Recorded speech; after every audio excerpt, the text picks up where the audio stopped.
আসসালামু আলাইকুম, সবাইকে স্বাগত জানাচ্ছি গ্লোবাল ভিউসে। আপনাদের সঙ্গে আছি আমি ফাহাদিয়া মিতো। আজ জানাবো আন্তর্জাতিক গণমাধ্যমে আলোচিত সংবাদ ও বিশ্লেষণ। ইসরায়েলের নির্বিচার হামলার দাঁত ভাঙা জবাব দিচ্ছে লেবাননের হিজবুল্লাহ। ইহুদিবাদী বিশেষজ্ঞরাই বলছেন ইসরায়েলের স্থলবাহিনীর অবস্থা নাজুক। এই অবস্থায় লেবাননে যেভাবে বিমান হামলা হচ্ছে তাতে শেষ পর্যন্ত হিজবুল্লাহরই জয় হবে। হামলায় হিজবুল্লাহ প্রধান নিহত হয়েছেন বলে ইসরায়েল গুজব ছড়ালেও সংগঠনটি জানিয়েছে তিনি জীবিত এবং ভালো আছেন। এদিকে ইসরায়েলের নতুন করে 5 দফা হামলা চালিয়েছে ইসলামিক রেজিস্ট্যান্স ইন ইরাক। ইসরায়েলের একেবারে গভীরে এবং 3টি মার্কিন জাহাজে আঘাত হেনেছে ইয়েমেনের হুথি আনসারুল্লাহ।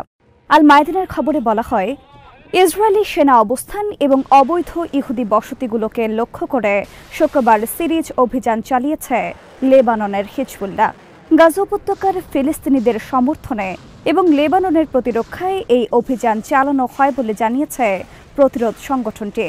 অবৈধ ইহুদি বসতিগুলোতে ব্যাপক ভিত্তিতে আর্টিলারি হামলা ছিল এদিনের অভিযানের উল্লেখযোগ্য দিক। এক ঝাঁক ফাদি-1 রকেটের মাধ্যমে এই ধরনের প্রথম হামলা হয় হাইফার উত্তরে কিরিয়াত আতা শহরকে লক্ষ্য করে। এরপর হিজবুল্লাহর হামলার কবলে পড়ে অধিকৃত তাবারায়া শহর। সেখানে বিপুল পরিমাণ রকেটের মাধ্যমে 2 দফা আঘাত হানা হয়। অধিকৃত আল নাসিরা এবং তাবারায়ের মাঝখানে অবস্থিত ইলানিয়া বসতিও ফাদি-1 রকেট হামলার শিকার হয়। এরপর সীমান্তের পাশে বায়াদ ব্লিদা মিলিটারি সাইটে আর্টিলারি শেল নিক্ষেপ করে হিজবুল্লাহ। এদিন অধিকৃত শহর সাফাদকে লক্ষ্য করে চালানো হামলায় অন্তত একটি হেভি রকেট একটি ভবনে ভয়াবহ আঘাত হানে। এরপর কারমিয়েল শহরে রকেটের কয়েকটি ব্যারেজ নিক্ষেপ করেন হিজবুল্লাহর যোদ্ধারা। রকেটের অন্য একটি ঝাঁক পাঠানো হয় নাহারিয়া শহরের উত্তর পূর্বের বসতি সারে। এই হামলার সময় সাফাদ, কারমিয়েল ও সার এবং এর আশেপাশের বসতিগুলোতে 3 দফা সাইরেন বাজানো হয়। হামাসকে পরাস্ত করতে ব্যর্থ হওয়ার পর ইসরায়েলি বাহিনী কিভাবে হিজবুল্লাহকে পরাজিত করবে এ নিয়ে উদ্বেগ প্রকাশ করেছেন অবসরপ্রাপ্ত Israeli major general Itzhak Brick. Israeli দৈনিক মারিভে শুক্রবার এক নিবন্ধে তিনি স্বীকার করেন, গাজায় যেমন হামাসের উপস্থিতি রয়ে গেছে তেমনইভাবে লেবাননেও হিজবুল্লাহর উপস্থিতি থাকবে। ইসরায়েল যদি পুরো লেবাননকে মাটির সঙ্গে মিশিয়ে দেয়, লেবাননকে গাজার মতো ধ্বংসস্তূপে পরিণত করে, এরপরেও হিজবুল্লাহ আমাদের দিকে রকেট এবং ড্রোন নিক্ষেপ করতেই থাকবে। ব্রিক ইসরায়েলি রাজনীতিবিদদের সমালোচনা করে বলেন, অধিকাংশ রাজনীতিবিদ এবং ইসরায়েলি তাদের আশেপাশের বাস্তবতা দেখতে পাচ্ছে না। তারা বাস্তবতাকে পুরোপুরি উপেক্ষা করে যুক্তির পরিবর্তে মন গড়া পদক্ষেপ নিচ্ছেন। এই শীর্ষস্থানীয় ইসরায়েলি ব্যক্তিত্ব জোর দিয়ে বলেন, শুধুমাত্র বিমান শক্তি দিয়ে যুদ্ধ জয় করা যায় না। গত 20 বছরে স্থলবাহিনী প্রায় অস্তিত্বহীনতার পর্যায়ে চলে গেছে। এখন তারা কার্যকর জবাব দিতে পারছে না এবং তাদের পক্ষে বিজয় অর্জনও সম্ভব নয়। মেজর জেনারেল ইটজাক ব্রিক বলেন, সব ইসরায়েলিকে অবশ্যই বুঝতে হবে হিজবুল্লাহকে নিশ্চিহ্ন করার চেষ্টা ক্রমাগতভাবে ইসরায়েলকে নিশ্চিহ্ন করার দিকে পরিচালিত করবে। ইসলামিক রেজিস্ট্যান্স ইন ইরাক ইসরায়েলে নতুন করে 5 দফা হামলা চালিয়েছে। শুক্রবার প্রথম অভিযানে তারা দক্ষিণাঞ্চলের একটি গুরুত্বপূর্ণ লক্ষ্যবস্তুতে ড্রোন হামলা চালান। দ্বিতীয় অভিযানে উত্তরের একটি সামরিক লক্ষ্যবস্তুকে নিশানা করা হয়। তৃতীয় দফায় বেশ কিছু ড্রোন উত্তরাঞ্চলের একটি গুরুত্বপূর্ণ লক্ষ্যবস্তুতে আঘাত হানে। দিনের চতুর্থ হামলাটি হয় গোলান মালভূমিতে। অত্যাধুনিক আল আরকাব ক্রুজ মিসাইল এবং বেশ কিছু ড্রোনের মাধ্যমে পরিচালিত এই হামলা গোলানের 2টি সামরিক লক্ষ্যবস্তুতে সরাসরি আঘাত হানে। শনিবার সকালেও গুরুত্বপূর্ণ একটি টার্গেটে হামলার কথা জানায় ইরাকি প্রতিরোধ সংগঠনগুলোর এই জোট। তাদের বিবৃতিতে বলা হয়, ফিলিস্তিন এবং লেবাননের জনগণের ওপর অব্যাহত হামলার জবাবে হামলাগুলো চালানো হয়।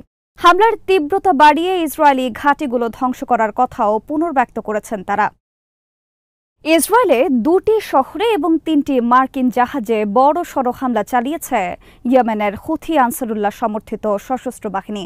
শুক্রবার বাহিনীর মুখপাত্র ব্রিগেডিয়ার জেনারেল ইয়াহিয়া সারি জানান, ক্ষেপণাস্ত্র ও ড্রোনের মাধ্যমে লোহিত সাগরে 3টি মার্কিন জাহাজ এবং ইসরায়েলের তেল আবিব ও আশকেলন শহরে নতুন করে হামলা চালান তারা। তিনি বলেন, ব্যালিস্টিক ক্ষেপণাস্ত্র দিয়ে তেল আবিবে এবং ড্রোনের মাধ্যমে দক্ষিণ ইসরায়েলের আশকেলনে হামলা চালানো হয়।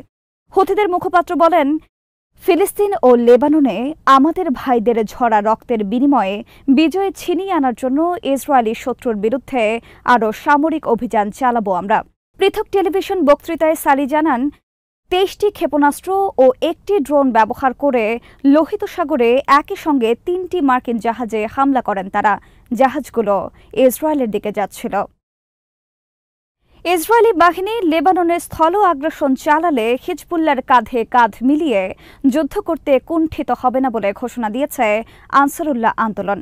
টেলিভিশনে জাতির উদ্দেশ্যে দেওয়া ভাষণে আনসারুল্লাহ নেতা আব্দুল মালিক আল হুথি লেবাননে ইসরায়েলি বিমান হামলার তীব্র নিন্দা জানিয়ে বলেন, হিজবুল্লাহ যাতে গাজাবাসী ফিলিস্তিনিদের সমর্থন দিতে না পারে সেই লক্ষ্যে এই হামলা চালানো হচ্ছে।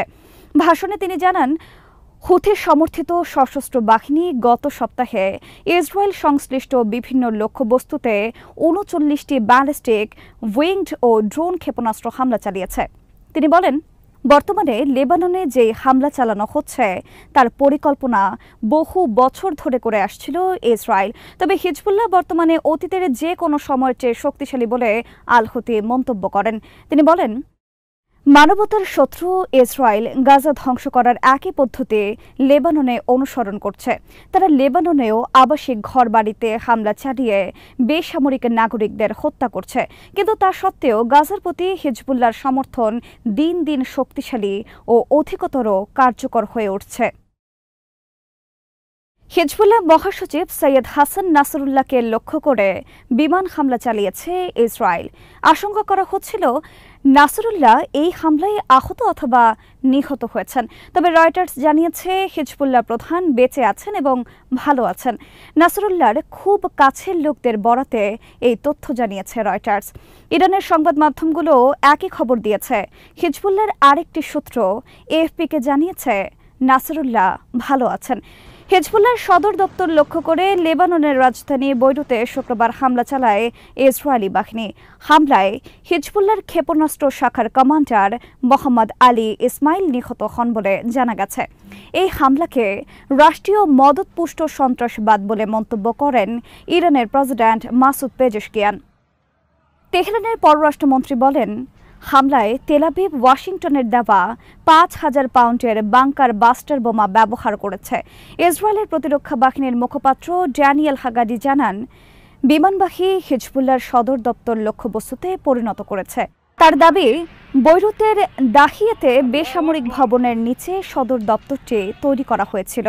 বৈরুতে এই হামলা চালানোর আগে ইসরায়েলি প্রধানমন্ত্রী বেনিয়ামিন নেতানিয়াহু শুক্রবার জাতিসংঘের সাধারণ পরিষদের অধিবেশনে কথা বলেন। ওই সময় তিনি জানান, লক্ষ্য অর্জন করার আগে হিজবুল্লাহর বিরুদ্ধে তাদের অভিযান বন্ধ হবে না। তার এই ভাষণের ১ ঘণ্টার মধ্যে বিস্ফোরণে কেঁপে ওঠে লেবাননের রাজধানী। আনাদোলু জানিয়েছে, নেতানিয়াহু জাতিসংঘ অধিবেশনের মঞ্চে ওঠার পরপর সেখানে উপস্থিত অনেক রাষ্ট্রপ্রধান এবং তাদের প্রতিনিধিরা বের হয়ে যান। প্রথমে তুরস্কের স্থায়ী দূত অধিবেশন কক্ষ থেকে বের হয়ে যান। এরপর একে একে অন্যরাও বের হয়ে যেতে থাকেন। যুদ্ধ অপরাধের অভিযোগে অভিযুক্ত নেতানিয়াহুর ভাষণ প্রত্যাখ্যানে বিশ্ব নেতাদের প্রতি আহ্বান জানিয়েছিল হামাস। এক বিবৃতিতে সংগঠনটি বলেছে, নেতানিয়াহু ৪১,০০০ ফিলিস্তিনিকে হত্যা করেছেন। তারা জাতিসংঘে ভাষণ নয়, কারাগারে থাকা উচিত। আল জাজিরা জানিয়েছে, আরব বিশ্বের প্রতিনিধিরাও নেতানিয়াহুর বক্তব্য প্রত্যাখ্যান করে অধিবেশন কক্ষ থেকে বের হয়ে যান। সাধারণ পরিষদের সরাসরি সম্প্রচারিত অনুষ্ঠানে দেখা গেছে, নেতানিয়াহু বক্তব্য শুরু করার পর অধিবেশন কক্ষের বেশিরভাগ আসনই খালি হয়ে পড়ে আছে। নেতানিয়াহু প্রায় আধা ঘণ্টার মতো কথা বলেন। ওই সময় তিনি বলেন, যতদিন পর্যন্ত তাদের লক্ষ্য অর্জিত না হবে ততদিন যুদ্ধ অব্যাহত থাকবে। গাজায় যুদ্ধবিরতির সম্ভাবনা নাকচ করে ইসরায়েলি প্রধানমন্ত্রী বলেন, চূড়ান্ত বিজয় অর্জনের আগ পর্যন্ত সেখানে অভিযান চলবে। সেই সঙ্গে ১ সপ্তাহ ধরে লেবাননে যে অভিযান চালাচ্ছে ইসরায়েল তাও অব্যাহত থাকবে বলে জানান তিনি। ভাষণ দেওয়ার সময় মধ্যপ্রাচ্যের ২টি মানচিত্র দেখান নেতানিয়াহু, কিন্তু এর কোনোটিতেই ফিলিস্তিনের অস্তিত্ব ছিল না। মানচিত্রের একটিতে কিছু দেশকে আশীর্বাদ এবং কিছু দেশকে অভিশাপ হিসেবে চিত্রিত করা হয়। নেতানিয়াহু তার ডান হাতে কালো রঙে চিত্রিত বেশ কয়েকটি দেশ দেখান, যেগুলোকে অভিশপ্ত হিসেবে উল্লেখ করা হয়েছে। এই দেশগুলো হলো ইরান, লেবানন, ইরাক, সিরিয়া ও ইয়েমেন। নেতানিয়াহুর বাঁ হাতে থাকা মানচিত্রে সবুজ রঙে কিছু দেশকে চিত্রিত করা হয়। এই দেশগুলোকে আশীর্বাদ হিসেবে আখ্যা দেওয়া হয়েছে। এই মানচিত্রের দেশগুলো হলো মিশর, সৌদি আরব ও সুদান। এমনকি মানচিত্রে ভারতকেও নির্দেশ করা হয়েছে এবং দেশটির আংশিক মানচিত্র আঁকা হয়েছে সবুজ রঙে, অর্থাৎ ভারতকেও ইসরায়েলের আশীর্বাদের তালিকায় রেখেছেন নেতানিয়াহু।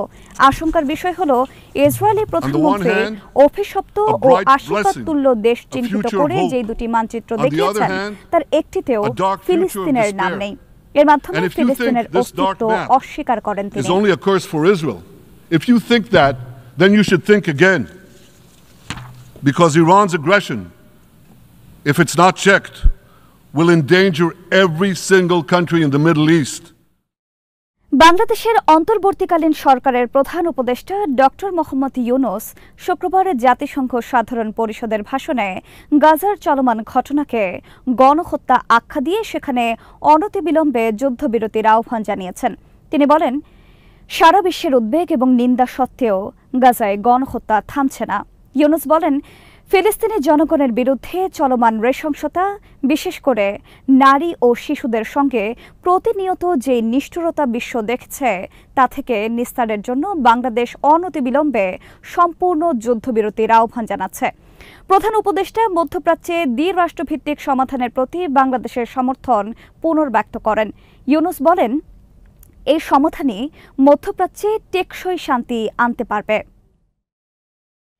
গাজায় ইসরায়েলের চলমান পদ্ধতিগত হত্যাকাণ্ড ও রক্তপাত অবিলম্বে বন্ধের আহ্বান জানিয়েছেন পাকিস্তানের প্রধানমন্ত্রী শাহবাজ শরীফ। ইসরায়েলি হত্যাকাণ্ডের শুধু সমালোচনা না করে তা বন্ধ করতে বিশ্ব সমাজকে প্রয়োজনীয় পদক্ষেপ নেওয়ারও আহ্বান জানান তিনি।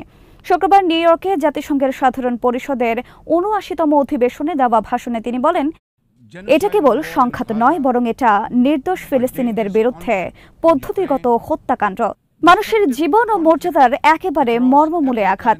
গাজার শিশুদের রক্ত কেবল নিপীড়কদের হাতে লেগে নেই, যারা এই নির্মম সংঘাতকে দীর্ঘায়িত করতে সহায়তা করছে তাদের হাতেও লেগে আছে। ফিলিস্তিনিদের অন্তহীন ভোগান্তি উপেক্ষা করার মধ্য দিয়ে মানবতা সংকুচিত হয়ে পড়েছে বলে মন্তব্য করেন পাকিস্তানের প্রধানমন্ত্রী। বলেন, কেবল সমালোচনা করাটা যথেষ্ট নয়, এখন আমাদের অবশ্য কাজ করতে হবে। এই রক্তপাত তাৎক্ষণিকভাবে বন্ধের দাবি জানাতে হবে। তিনি বলেন, মাত্র ৫ দিনের মধ্যে ইসরায়েলের অবিরাম বোমা হামলায় লেবাননে ৫০০ মানুষ মারা গেছেন। জাতিসংঘের প্রস্তাবগুলো বাস্তবায়নের ব্যর্থতা ইসরায়েলকে এই বর্বরতায় উৎসাহিত করেছে এবং পুরো মধ্যপ্রাচ্যকে যুদ্ধে জড়ানোর হুমকি সৃষ্টি হয়েছে, যার পরিণতি খুব গুরুতর এবং কল্পনার বাইরে যেতে পারে। Bombing of Lebanon has killed over 500 people, including women and even small children. The failure to implement UN resolutions has emboldened Israel. It threatens to drag the entire Middle East into a war whose consequences could be very grave and beyond imagination. গাজায় চলমান যুদ্ধে ইসরায়েলকে সমর্থন দিয়ে যাওয়ায় যুক্তরাষ্ট্রের সমালোচনা করেছেন ফিলিস্তিনের প্রেসিডেন্ট মাহমুদ আব্বাস। পাশাপাশি ইসরায়েলে অস্ত্র সরবরাহ বন্ধ করতে আন্তর্জাতিক সম্প্রদায়ের প্রতি আহ্বান জানিয়েছেন তিনি। জাতিসংঘের সাধারণ পরিষদের অধিবেশনে দেওয়া ভাষণে আব্বাস বলেন, এই পাগলামি চলতে পারে না। আমাদের মানুষের সঙ্গে যা হচ্ছে তার জন্য পুরো বিশ্ব দায়ী। গাজায় ইসরায়েলের হামলায় এখন পর্যন্ত অন্তত ৪১,৫৩৪ জন নিহত হয়েছেন। যুক্তরাষ্ট্রের দিকে ইঙ্গিত করে মাহমুদ আব্বাস বলেন, গাজায় মৃত্যুর সংখ্যা দিন দিন বাড়তে থাকলেও ইসরায়েলকে কূটনৈতিক সুরক্ষা ও অস্ত্র দিয়ে যাচ্ছে ওয়াশিংটন। গাজা যুদ্ধ পরবর্তী ১২ দফা প্রস্তাব তুলে ধরে মাহমুদ আব্বাস গাজা উপত্যকা থেকে ইসরায়েলি সেনাদের পুরোপুরি প্রত্যাহারের আহ্বান জানান। তিনি আরও বলেন, যুদ্ধের পর ফিলিস্তিন কর্তৃপক্ষকে গাজা শাসনের দায়িত্ব দেওয়া উচিত। ভারতীয় আগ্রাসনের উপযুক্ত জবাব দেওয়ার হুঁশিয়ারি দিয়েছে পাকিস্তান। শুক্রবার জাতিসংঘ সাধারণ পরিষদের অধিবেশনে দেশটির প্রধানমন্ত্রী শাহবাজ শরীফ গাজার বর্তমান পরিস্থিতির সঙ্গে ভারত কর্তৃক অবৈধভাবে দখলকৃত জম্মু ও কাশ্মীরের তুলনা করে বলেন, অধিকৃত অঞ্চলের জনগণ শতাব্দীর পর শতাব্দী ধরে তাদের স্বাধীনতা ও আত্মনিয়ন্ত্রণের অধিকারের জন্য সংগ্রাম করছে। তিনি বলেন, শান্তির দিকে এগিয়ে যাওয়ার পরিবর্তে ভারত কাশ্মীর বিরোধ নিয়ে নিরাপত্তা পরিষদের প্রস্তাব বাস্তবায়নের প্রতিশ্রুতি থেকে সরে এসেছে। পাক প্রধানমন্ত্রী বলেন, 2019 সালের 5 আগস্ট থেকে ভারত একতরফা অবৈধ পদক্ষেপ নেওয়া শুরু করে, যাকে দেশটির নেতারা অশুভভাবে দখলকৃত অঞ্চলের জন্য একটি চূড়ান্ত সমাধান বলে অভিহিত করেন। শাহবাজ বলেন, প্রতিদিন 9 লাখ ভারতীয় সেনা কাশ্মীরের জনগণকে দমনমূলক ব্যবস্থা, দীর্ঘস্থায়ী কারফিউ, বিচার বহির্ভূত হত্যাকাণ্ড এবং হাজার হাজার তরুণ কাশ্মীরিকে অপহরণের মাধ্যমে ভীত সন্ত্রস্ত করে আসছে। ভারত কাশ্মীরের জমি এবং সম্পত্তি দখল করছে। বহিরাগতরা দখলকৃত জম্মু ও কাশ্মীরে বসতি স্থাপন করছেন। সংখ্যাগরিষ্ঠ মুসলিমকে সংখ্যালঘুতে রূপান্তরিত করতে তারা কুৎসিত নকশা হাতে নিয়েছেন। এই পুরনো কৌশল সব দখলদার শক্তি ব্যবহার করলেও তা সবসময় ব্যর্থ হয়েছে। ভারত সামরিক সক্ষমতা ব্যাপকভাবে প্রসারিত করছে উল্লেখ করে শাহবাজ বলেন, ভারতের নেতারা বিভিন্ন সময়ে নিয়ন্ত্রণ রেখা অতিক্রম করে আজাদ কাশ্মীর দখলের হুমকি দেন। আমি কোনো দ্বিধা ছাড়াই বলতে চাই, পাকিস্তান যে কোনো ভারতীয় আগ্রাসনের জবাব অত্যন্ত শক্তভাবে দেবে। Extrajudicial killings and the abduction of thousands of young Kashmiris. আজ এখানেই শেষ করছে। সবাই ভালো থাকুন, সুস্থ থাকুন আর দেখতে থাকুন বিডি ভিউজ। চ্যানেলটি ভালো লাগলে সাবস্ক্রাইব করুন, সংযুক্ত থাকুন আমাদের ফেসবুক পেজে। আল্লাহ হাফেজ।